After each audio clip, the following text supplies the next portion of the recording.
Le message de ma mère était parfaitement clair, réunion de famille à 19 h, non négociable. Je me tenais devant la porte d'entrée de mes parents, ma main flottant au-dessus du heurtoir en laitant, sachant que ce qui m'attendait à l'intérieur ne serait pas bon. La pelouse parfaitement entretenue et la Mercedes étincelante dans l'allée criaient le succès, le genre que ma famille vénérait et que j'avais apparemment échoué à atteindre. Je suis Mélanie, le mouton noir de la famille Dubois. Pendant que mes frères et sœurs collectionnaient les diplômes et les distinctions comme des cartes à échanger, j'ai choisi une voie différente, celle de créer des choses de mes mains et de construire quelque chose d'unique. La porte s'ouvrit avant que je ne puisse frapper. « Tu es en retard », dit ma mère, les lèvres pincées. « Tout le monde attend. » Je vérifiai ma montre, 18h58. Dans ma famille, tout ce qui n'était pas 10 minutes en avance était considéré comme en retard. Le salon tomba dans le silence quand j'entrai. Ma sœur Sophie était assise avec élégance au bord du canapé en cuir, sa mallette d'avocate à ses pieds. Louise, fraîchement sortie de sa garde à l'hôpital, portait encore sa blouse comme une médaille d'honneur. Nicolas, mon frère cadet, ne leva même pas les yeux de son téléphone. Mon père se tenait près de la cheminée, les mains jointes derrière le dos comme un général se préparant pour la bataille. « Assieds-toi, Mélanie », ordonna-t-il, désignant le fauteuil solitaire face à tous les autres. La mise en scène me rappelait ses émissions d'intervention à la télévision. « De quoi s'agit-il » demandai-je, restant debout. Sophie sortit un document de sa mallette. « Nous avons discuté de l'avenir de la famille », dit-elle de sa voix de tribunal, et nous sommes arrivés à une décision. « Une décision nécessaire », ajouta ma mère en s'asseyant à côté de Louise, pour le bien de la famille. Le document arriva dans mes mains. Le jargon juridique était dense, mais certaines phrases ressortaient, dissolution formelle des liens familiaux, renonciation au droit d'héritage, cessation de l'association familiale. Vous n'araignez ? Les mots sortirent dans un murmure. Ce n'est pas personnel, Nicolas leva enfin les yeux. C'est commercial. Commercial ? Je ris, le son âpre dans la pièce silencieuse. Je suis votre fille, votre sœur. Comment cela peut-il ne pas être personnel ? Tes choix de mise au nom de la famille, dit mon père. Tant petit passe-temps. Mon entreprise, corrigeai-je. Faire des babioles dans ton appartement n'est pas une entreprise, railla Louise. C'est embarrassant. Tu sais ce que ça fait quand mes collègues y demandent ce que fait ma sœur ? Nous t'avons donné toutes les opportunités, poursuivit ma mère. Les meilleures écoles, des relations, des ressources, et tu as tout jeté par la fenêtre pour jouer avec de la colle et des paillettes. Je regardais à nouveau le document, mes mains stables malgré le tremblement dans ma poitrine. Des années de pics subtils, de soupirs déçus et de compliments en demi-teinte m'avaient préparé à ce moment. Il ne m'avait jamais comprise, n'avait jamais essayé. Où dois-je signer ? Ma mère cligna des yeux, s'attendant clairement à des larmes ou des supplications. Mélanie, si tu reconsidérais simplement tes choix. Où dois-je signer ? Sophie pointa le bas de la page. Paraphé ici et signé là. Il y a un notaire t'y attend dans le bureau. 10 minutes plus tard, c'était fait. Je n'étais officiellement plus membre de la famille Dubois. Le poids de leurs attentes, de leurs jugements, de leur désapprobation, tout cela s'envola de mes épaules. J'espère que tu comprends, dit mon père alors que je me dirigeais vers la porte. C'est pour le mieux. Je me retournai une dernière fois, observant leurs visages, ces personnes qui étaient censées m'aimer inconditionnellement. Vous savez ce qui est drôle ? Vous êtes tellement inquiet pour le nom de la famille, pour le succès et la réputation, mais vous n'avez aucune idée de ce que j'ai vraiment construit. Vous n'avez jamais pris la peine de demander. Ma mère commença, non. Mais elle a coupé. Vous avez fait votre choix. Maintenant, vous devez vivre avec. La porte se referma derrière moi dans un léger clic, beaucoup trop doux pour l'ampleur de ce qui venait de se passer. Mon téléphone vibra, une notification de mon compte professionnel, une autre commande importante venait d'arriver, poussant mon chiffre d'affaires mensuel bien au-delà des 6 chiffres, encore une fois. Je souris en marchant vers ma voiture, pensant à la pile de commandes qui attendait d'être remplie, à la prochaine collaboration avec un grand détaillant et à l'article en préparation sur mon approche innovante de l'artisanat durable. Il voulait me couper les ponts ? Très bien. Ils apprendraient bientôt ce qu'ils avaient jeté. Le succès, après tout, est la plus douce des vengeances. Alors que je m'éloignais de la maison où j'avais grandi, je ne ressentais ni tristesse ni colère. À la place, je ressentais quelque chose d'entièrement différent, la liberté. La liberté d'être exactement qui j'étais, sans excuse ni explication. La famille, réalisais-je, ce n'est pas le partage d'un nom ou de l'ADN. C'est d'avoir des gens qui croient en vous quand personne d'autre ne le fait. Et j'avais des gens dans ma vie qui faisaient exactement cela. Ce n'était simplement pas ce que je laissais derrière moi. Tu as c'est quoi ? Marine faillit renverser son café sur la table de mon atelier. 3 jours s'étaient écoulés depuis le reniement, et j'avais enfin rassemblé le courage de le dire à ma meilleure amie. Signez les papiers sans discuter, dis-je en appliquant soigneusement de la feuille d'or sur ma dernière création. Tu aurais dû voir leur visage. Ils s'attendaient à des larmes, des supplications, peut-être une crise dramatique. Mais ton héritage, Mel. Les relations familiales, tout ça, juste parti. Je posais mes outils et la regardais directement. Quel héritage ? Une part dans une concession automobile que je n'ai jamais voulu ? Le privilège d'être traité comme une déception à chaque dîner de famille ? Étienne fit irruption, son ordinateur portable serré contre sa poitrine comme une bouée de sauvetage. Mon gourou du marketing et partenaire commercial avait toujours un timing parfait. Mel, tu dois voir ça. Il tourna son ordinateur portable. Notre dernière collection vient d'être repérée par le magazine Art et Déco. Il t'appelle l'artisane qui révolutionne la décoration d'intérieur durable. Point. Marine regarda l'écran. Mon Dieu, Nel. Ces chiffres, c'est vraiment ce que tu gagnes ? Ça, c'est juste le mois dernier, sourit Étienne. Attends de voir ce qu'on a prévu pour la suite. Rien que l'initiative d'emballage écologique va. Mon téléphone vibra. Une autre notification de commande. Puis une autre. Et encore une autre. Que se passe-t-il ? demandai-je à Étienne. Il actualisa son navigateur. L'article vient d'être publié. On est en tendance sur les réseaux sociaux. La communauté du développement durable est folle de tes techniques de matériaux recyclés. Je marchais jusqu'au mur d'étagères exposant mes dernières pièces, des objets de décoration faits entièrement de matériaux récupérés. Chaque pièce racontait une histoire, du bois abandonné transformé en élégante décoration murale, du métal récupéré reformé en sculpture saisissante, du verre oublié renaissant en luminaires époustouflants. Il faut qu'on se développe, dit Étienne, déjà en train de taper frénétiquement. Je reçois des demandes de 3 grands décaillants. Ils veulent des collections exclusives. Marine serra mon épaule. Et ta famille n'en a aucune idée. Ils n'ont jamais pris la peine de regarder, dis-je en prenant une pièce que j'avais terminée ce matin, un délicat carillon fait de verre de mer et de bois flotté. Trop occupés à être embarrassés par leur fille artisane pour remarquer qu'elle a construit une entreprise à 6 chiffres à partir de rien. 7 chiffres, en fait, corrigea Étienne, toujours en train de taper. Après la conclusion de ses contrats. Mon téléphone sonna. Numéro inconnu. Allô ? Est-ce bien Mélanie Dubois ? Demanda une voix féminine nette. Je suis Catherine Chen de Business Forward Magazine. Nous faisons un reportage sur les entrepreneurs émergents dans le marché du VEX durable. Votre nom revient sans cesse. Je croisai le regard d'Étienne. Il me fit un pouce en l'air. J'aimerais en savoir plus, dis-je, gardant ma voix stable malgré mon cœur qui battait la chamade.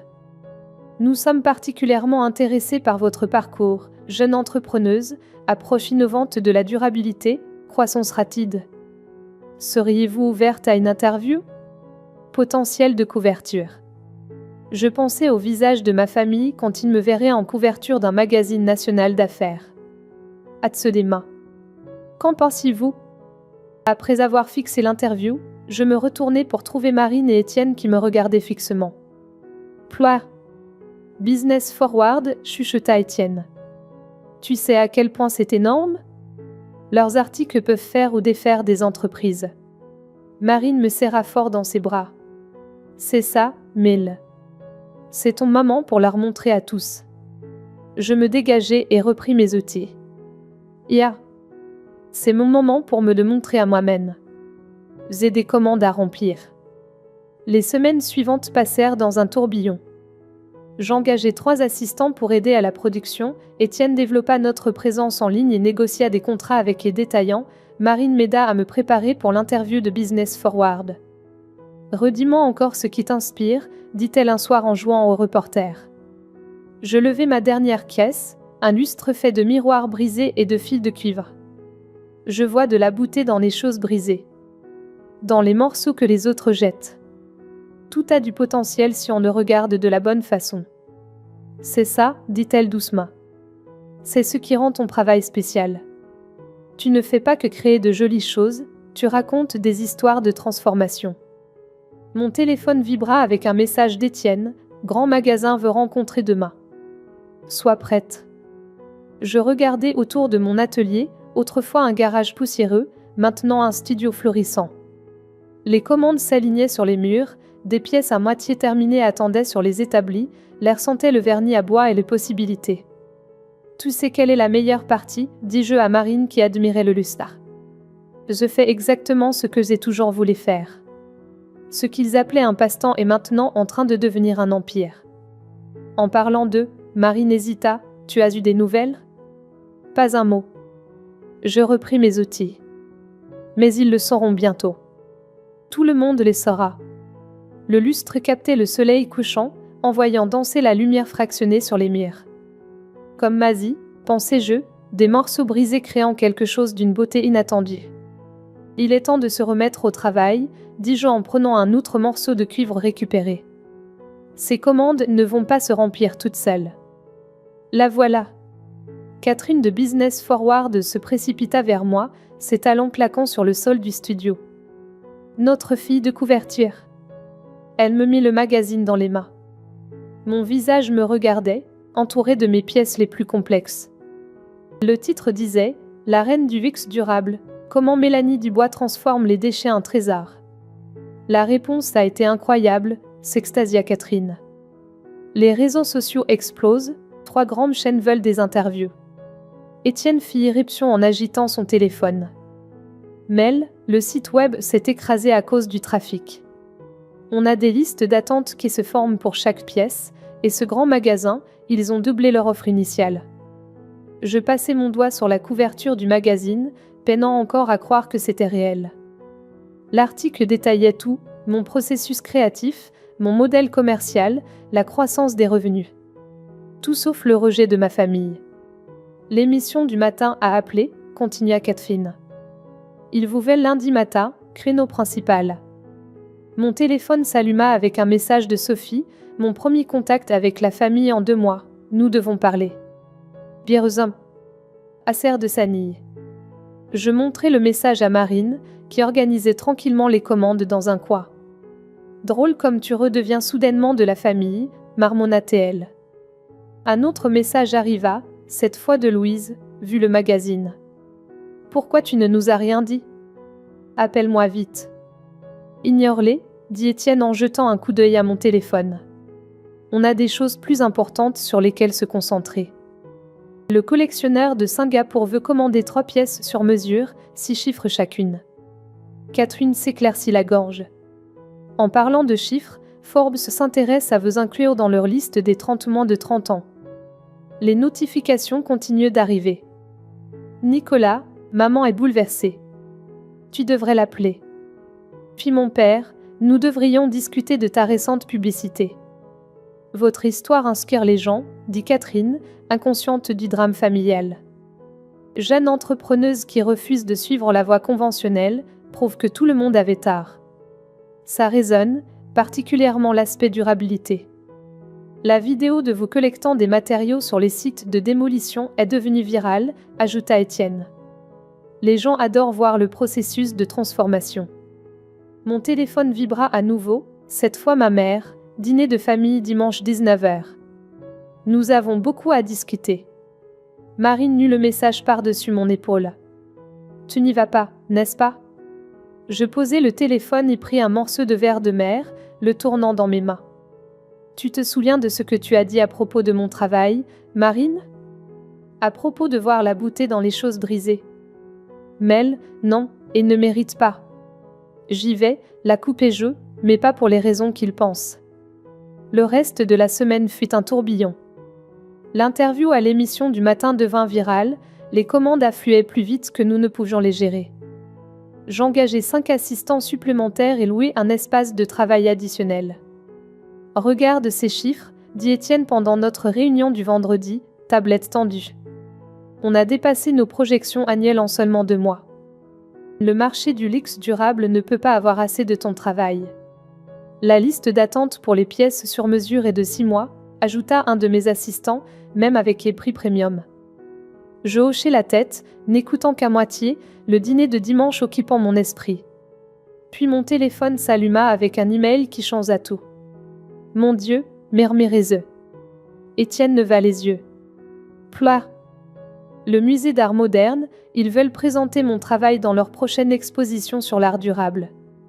Le studio explosa en acclamations. Marine me serra fort dans ses bras. Tu vois, c'est ce qui arrive quand tu crois en toi. Quand veulent-ils te rencontrer ? Demanda Étienne, sortant déjà son calendrier. La semaine prochaine à Paris. Ils envoient un jet privé. Beuzerie. Dimanche. Le dimanche arriva trop vite. En me garant devant la maison de mes parents, je remarquai que toute leur voiture était déjà là. Toute la famille, qu'il alors comme d'habitude. Mon téléphone vibra une dernière fois, un message de Catherine, Flash Info, votre article dans Business Forward vient de gagner le prix de l'article de l'année. Félicitations. J'ai souri en rangeant le téléphone. Timing parfait. La porte s'ouvrit avant que je ne puisse frapper. Ma mère se tenait là, l'air exactement comme la nuit où il m'avait renié, sauf que maintenant ses yeux contenaient quelque chose de nouveau, du désespoir. Mélanie, chérie, elle fit un pas en avant pour un câlin que je ne rendis pas, tu nous as manqué. Derrière elle, je pouvais voir le reste de la famille dans le salon. Sophie avec sa mallette encore une fois, Louise faisant semblant de lire quelque chose sur son téléphone, Nicolas me regardant vraiment cette fois, mon père toujours près de sa cheminée bien-aimée. Vraiment ? Demandai-je en passant devant elle pour entrer dans la maison. Où est-ce ce que je représente maintenant qui vous a manqué ? La pièce tomba dans le silence. Sur la table basse, j'aperçus des exemplaires de Business Forward, mon visage nous regardant tous, témoignage de tout ce qu'ils avaient rejeté. Nous devrions parler, dit mon père, sa voix manquant de son autorité habituelle. De l'avenir. De la famille. Je m'assis dans le même fauteuil où ils m'avaient mise des mois plus tôt quand ils avaient décidé que je n'étais pas assez bien pour faire partie de leur famille. Oui, acceptai-je, lissant ma robe de créateur payée avec l'argent de mon petit passe-temps artisanal. Parlons de l'avenir. Le silence dans le salon était assez épais pour le couper. Ma mère s'affairait à servir du thé que personne n'avait demandé pendant que mon père s'éclaircissait la gorge à répétition. Ton travail est impressionnant, dit finalement Sophie, tapotant la couverture du magazine. Les marges bénéficiaires mentionnées dans l'article sont tout à fait remarquables. Remarquables ? Je haussai un sourcil. Je croyais que c'était juste un passe-temps. Jouer avec de la colle et des paillettes, n'est-ce pas ce que tu appelais ça, Louise ? Louise se tortilla inconfortablement sur son siège. Nous avons peut-être été hâtifs dans nos jugements. Hâtifs ? Je pris une dorsée de thé. Vous m'avez renié, fait notarier ça. À ce sujet, mon père fit un pas en avant, nous en avons discuté en famille et nous pensons qu'il est temps de rectifier cette situation malheureuse. Situation malheureuse, répétai-je. C'est comme ça qu'on appelle ça maintenant ? Sophie tendit la main vers sa mallette, toujours l'avocate. J'ai préparé des papiers pour annuler l'accord précédent. On peut le faire aujourd'hui. Le timing semble opportun, dis-je, observant leur visage. Juste après la couverture du magazine, les apparitions à la télévision, l'annonce de l'exposition au musée. Exposition au musée ? Nicolas se redressa. Quel musée ? Le musée d'art moderne, dis-je négligemment, savourant leurs expressions choquées. Il m'envoie à Paris la semaine prochaine. J'ai privé. Ma mère laissa tomber une tasse de thé. Elle se brisa sur le parquet, mais personne ne fit un geste pour la ramasser. Mélanie, la voix de mon père prit le ton qu'il utilisait pour les affaires importantes, et il y a autre chose dont nous devons discuter. La concession automobile est en difficulté, terminé je pour les. Je sais. Les effets mes recherches. Le virage vers les véhicules électriques vous a durement touché. Les banques ne sont plus aussi amicales qu'avant. La couleur quitta son visage. Comment as-tu? J'ai de bons conseillers financiers maintenant. Ils me tiennent informé des opportunités potentielles. Alors tu comprends, Sophie se tat sur l'occasion. L'entreprise familiale a besoin d'évoluer. Ton approche durable, ta présence médiatique, ça pourrait être exactement ce dont nous avons besoin. Je ris, le son résonnant dans la pièce tendue. Donc c'est de ça qu'il s'agit? Vous ne voulez pas me récupérer, vous voulez que mon succès vous sauve. Ce n'est pas juste, protesta Louise. Nous sommes une famille. Ah non? Je me levai, marchant vers la cheminée où des photos de famille étaient toujours accrochées, aucune ne m'impliant. Parce qu'il y a 3 mois, dans cette même pièce, vous avez fait très clairement comprendre que je n'étais plus de la famille. Les gens font des erreurs, dit doucement ma mère. Nous essayons de réparer les choses. Non, je me tournais pour leur faire face. Vous essayez de vous sauver vous-même. La concession automobile fait face à la faillite, n'est-ce pas, papa? Et Sophie, ce poste d'associé qui t'était promis, il est tombé à l'eau quand ton plus gros client est parti. L'hôpital de Louise réduit son personnel et le financement de recherche de Nicolas a été coupé. Ils me fixèrent, choqués par tout ce que je savais. Comme je l'ai dit, de bons conseillers. Nous pourrions nous entraider, insista mon père. Mettre nos ressources en commun. Le nom du bois signifie encore quelque chose dans cette ville. Mon nom signifie quelque chose, corrigez-je. Mon travail signifie quelque chose. Et j'ai fait ça sans votre aide. En fait, je l'ai fait malgré votre découragement actif. Mon téléphone vibra, un message d'Étienne, le collectionneur de Singapour a doublé son offre. Dit que le prix n'est pas un problème. J'ai une réunion, dis-je en rassemblant mes affaires. Avec des gens qui croyaient en moi avant les couvertures de magazines et les passages à la télé. Mélanie, s'il te plaît, ma mère agrippa mon bras. Nous sommes désolés. Nous avions tard. Que pouvons-nous dire de plus? Je retirai doucement sa main. Tu sais ce qui est intéressant dans mon travail? Je prends des choses brisées que les gens jettent et je les transforme en quelque chose de précieux. Mais certaines choses, une fois brisées, ne peuvent pas être réparées. Certaines relations, une fois fracassées, le reste. Tu vas vraiment garder rancune? Demanda Nicolas, après que nous ne soyons l'excusé. Excusé? Je marchai vers la porte. Tout ce que j'ai entendu, ce sont des propositions commerciales et des excuses commodes. Pas un seul d'entre vous n'a dit qu'il était fier de ce que j'ai construit ou qu'il avait tort à propos de mes choix. Vous voulez juste ce que j'ai maintenant. Ce n'est pas vrai, commença Sophie. Laisse tomber, la coupe est jeu. Garde tes papiers légaux et tes propositions commerciales. Je me débrouille très bien toute seule. À la porte, je me retournai une dernière fois. Vous savez quelle est la pire partie? Si vous m'aviez soutenu depuis le début, je vous aurais aidé sans hésiter. La famille signifiait tout pour moi. Mais vous m'avez appris quelque chose de précieux quand vous m'avez renié. Parfois, la famille qu'on choisit est meilleure que celle dans laquelle on est né. Je sortis, les laissant avec leur tasse de thé brisée et leur fierté éclatée. Mon téléphone vibra à nouveau. Marine, cette fois, comment ça s'est passé? Exactement comme prévu, répondis-je par message. Ils veulent ce que j'ai, pas qui je suis. C'est leur perte, répondit-elle. Le studio est plein de commandes. Tu veux venir aider? Pizza de mon côté. Je souris en démarrant ma voiture. En route. Les dîners de famille sont surestimés de toute façon. Le soleil se couchait alors que je m'éloignais, projetant de longues ombres derrière moi comme les pièces avec lesquelles je travaillais. J'avais été rejetée mais j'avais trouvé ma propre façon de briller. Certains appelleraient ça le karma, j'appelais ça la justice. Le message arriva 3 jours plus tard. Dîner ce soir, s'il te plaît. Tata. Je le montrai à Étienne pendant notre réunion du matin. Tu penses qu'il dira vraiment s'il te plaît en personne? N'y va pas, dit-il sans lever les yeux de son ordinateur portable. On a la réunion du MoMA demain et les contrats de Singapour à revoir. J'y vais, dis-je en prenant un morceau de métal tordu, considérant son potentiel. Mais cette fois, je choisis l'endroit. Je répondis, le long, 20h. Je fais des réservations. La réponse fut immédiate, c'est un peu cher. C'est moi qui invite, répliquai-je. Amène ma main. Le nom était le genre de restaurant dont mes parents se vantaient d'aller avant que la concession commence à avoir des difficultés. J'arrivai tôt, portant une robe de créateur qui coûtait plus que mon ancien loyer mensuel.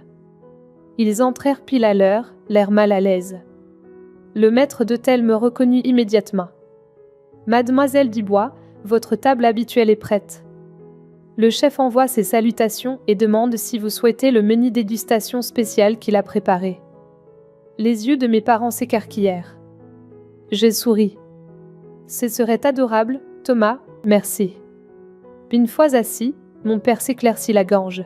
« Votre table habituelle ? » J'investis dans les entreprises locales, dis-je en sirotant mon nom. Cet endroit inquiet. Le chef fait des choses incroyables avec des ingrédients durables. Ma mère tripota sa serviette. Mélanie, à propos de dimanche. Commandons d'abord, la coupai-je alors que le sommelier approchait. Le Bordeaux 82, s'il vous plaît. La bouteille entière. Le visage de mon père pâlit. Je savais qu'il reconnaissait le vin à 4 chiffres. Maintenant, dis-je après que nos verres furent remplis, qu'y a-t-il de si urgent ? Ils échangèrent des regards avant que mon père ne parle. La banque a rappelé nos prêts. Tous. Nous avons 30 jours pour soit refinancer, soit vendre la concession. Et, ma mère enchaîna, nous avons l'exploré toutes les options. Personne ne prête sur ce marché. Pas aux concessions automobiles, ajoutai-je. Surtout pas aux concessions sans plan clair de transition vers les véhicules électriques.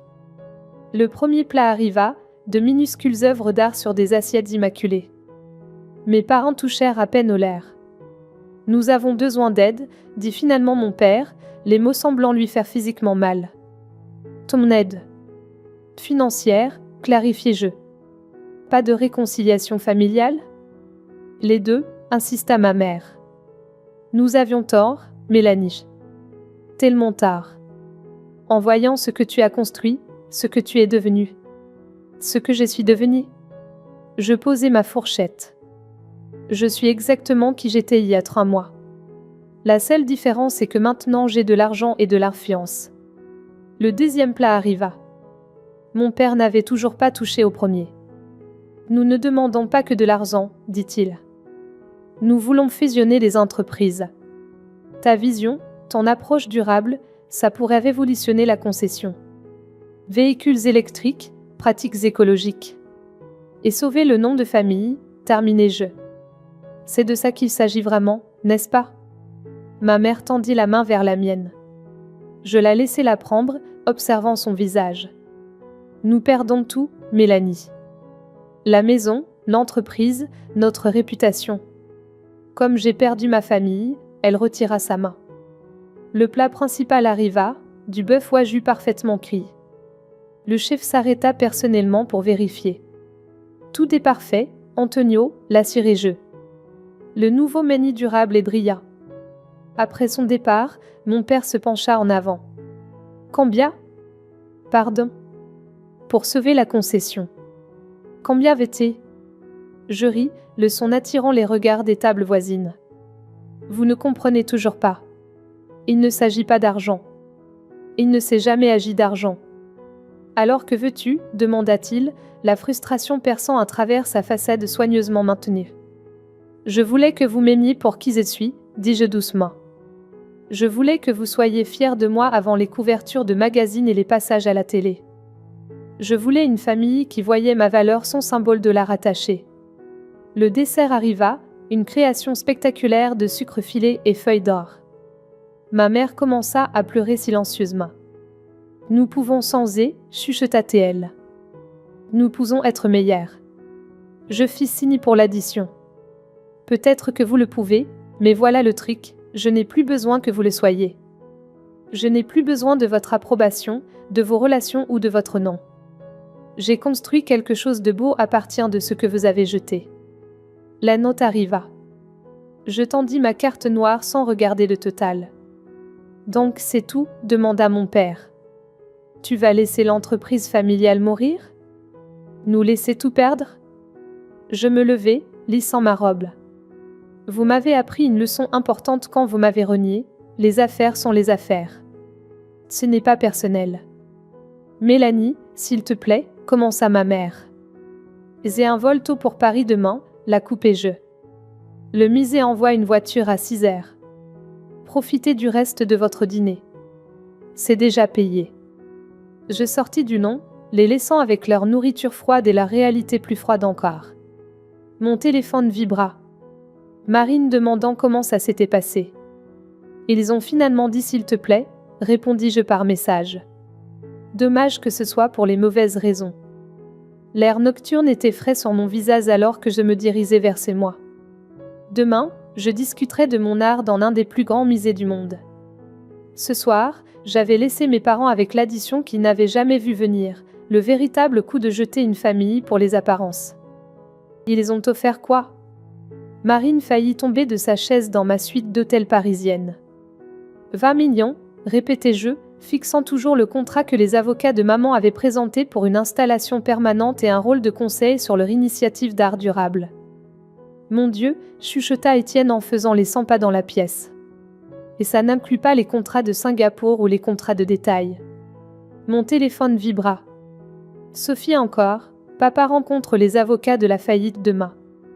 S'il te plaît, à peine. J'ignorais, me concentrant sur la vue de Paris par la fenêtre. La voiture privée du musée arriverait dans 1 heure pour la signature finale du contrat. Ta famille inonde aussi mon téléphone, dit Marine. Ta sœur Louise est passée au studio hier. Que voulait-elle? Expliquez leur côté. Dit qu'ils sont sur le point de perdre la maison. Nicolas retourne vivre avec eux puisque son poste de recherche a été coupé. Un autre message de ma mère, s'il te plaît, rentre à la maison. Nous devons parler en famille. Étienne arrêta de faire les 100 pas. Tu sais ce qui est ironique? S'il ne t'avait pas renié, ton entreprise n'aurait pas grandi aussi vite. Tu as canalisé toute cette douleur dans ton travail. En parlant de travail, Marine prit une pièce de ma dernière collection, un phénix s'élevant de métal tordu et de verre brisé. Celle-ci est différente. Puis sombre. C'est pour l'installation du musée, dis-je. Je l'appelle lien familiaux, poids. Mon téléphone sonna. Tata. Je laissai aller sur la messagerie. Tu pourrais les sauver, dit doucement Étienne. 20 millions effaceraient leur dette avec beaucoup de reste. Je pourrais, acquiesçai-je. Mais devrais-je... Marine se leva, marchant vers la sculpture du phénix. Tu te souviens de ce que tu m'as dit quand tu as commencé? À propos de voir la beauté dans les choses brisées? C'est différent. Laisse ça. Elle tourna la pièce, regardant la lumière jouer à travers le verre. Peut-être que c'est ta chance de transformer quelque chose de brisé en quelque chose de beau. Mon téléphone vibra à nouveau. Un message de Nicolas, ils vendent les 10 joues de maman demain. Même son alliance. Ils ont fait leur choix, dis-je, mais ma voix vacilla. Étienne s'assit, ouvrant quelque chose sur son ordinateur portable. Regarde ça. J'ai fait tourner les chiffres. Tu pourrais acheter la concession pour une bouchée de pain maintenant, la transformer en showroom de véhicules électriques. Ta marque durable plus leur infrastructure existante, ça pourrait marcher. Mais seulement si tu le veux, ajouta Marine. Un coup à la porte nous interrompit. Un coursier avec une épaisse enveloppe. À l'intérieur se trouvait une lettre de mon père, écrite à la main. Mélanie. J'ai écrit cette lettre 100 fois dans ma tête. Rien ne sonne juste, rien ne peut excuser ce que nous avons fait. Tu as toujours été la plus forte d'entre nous, la plus authentique. Nous étions trop aveugles pour le voir. Je ne demande pas d'argent. Je demande une chance d'être le père que j'aurais dû être, d'être la famille que tu méritais. Nous perdons tout, mais ce n'est pas pour ça que j'écris. Nous avons perdu ce qui importait le plus le jour où nous avons signé ces papiers. Nous t'avons perdu. Je suis fière de toi. Pas à cause de ton succès, mais à cause de qui tu es. Qui tu as toujours été. Avec amour. Tata. Le papier tremblait dans mes mains. Mel, demanda doucement Marine. Il a dit qu'il est fier de moi, chuchotai-je. Pour la première fois de ma vie. Étienne ferma son ordinateur portable. Le contrat du musée n'a pas besoin d'être signé aujourd'hui. On pourrait reporter. Mon téléphone vibra une dernière fois. Un message de Louise, maman est à l'hôpital. Stress et épuisement. Elle ne cesse de demander après toi. Je regardais la sculpture du phénix, ces morceaux brisés formant quelque chose de nouveau, quelque chose de plus fort. Appelle la voiture, dis-je. Nous faisons un arrêt avant le musée. Où ? Demanda Marine, bien que son sourire suggérait qu'elle savait déjà. La banque. Je dois faire quelques arrangements. Et ensuite ? Étienne composait déjà un numéro. Je pris soigneusement le phénix pour l'emballer. Ensuite, nous allons sauver une famille. Mais à mes conditions. À quoi penses-tu ? Demanda Marine. D'une nouvelle entreprise. Véhicule de luxe durable. Showrooms électriques avec mes installations artistiques. Une réinvention complète de ce que signifie l'entreprise familiale. Avec toi aux commandes, ajouta Étienne. Avec moi aux commandes, acquiesçai-je. Ils veulent redevenir une famille ? D'accord, mais on le fait à ma façon. Puis de cachette sur qui je suis. Puis de honte d'être différente. La fille prodigue revient, sourit Marine. Mais cette fois, c'est elle qui a le pouvoir. Je regardais à nouveau la lettre de mon père. Parfois, les choses que nous brisons peuvent être reconstruites plus fortes. Mais d'abord, tout le monde doit admettre qu'elles sont brisées. La voiture arriva alors que je finissais d'emballer le phénix. Prête ? Demanda Marine. Je hochai la tête, glissant la lettre dans ma poche. Il est temps de leur montrer ce que famille signifie vraiment. Et ce que ça coûte. Nous nous dirigeâmes vers la voiture qui attendait, le phénix soigneusement bercé dans mes bras. Ses ailes de verre attrapaient la lumière du soleil, envoyant des fragments de lumière danser sur les murs. Des morceaux brisés s'assemblant pour créer quelque chose d'inattendu, quelque chose de beau. Comme il se devait.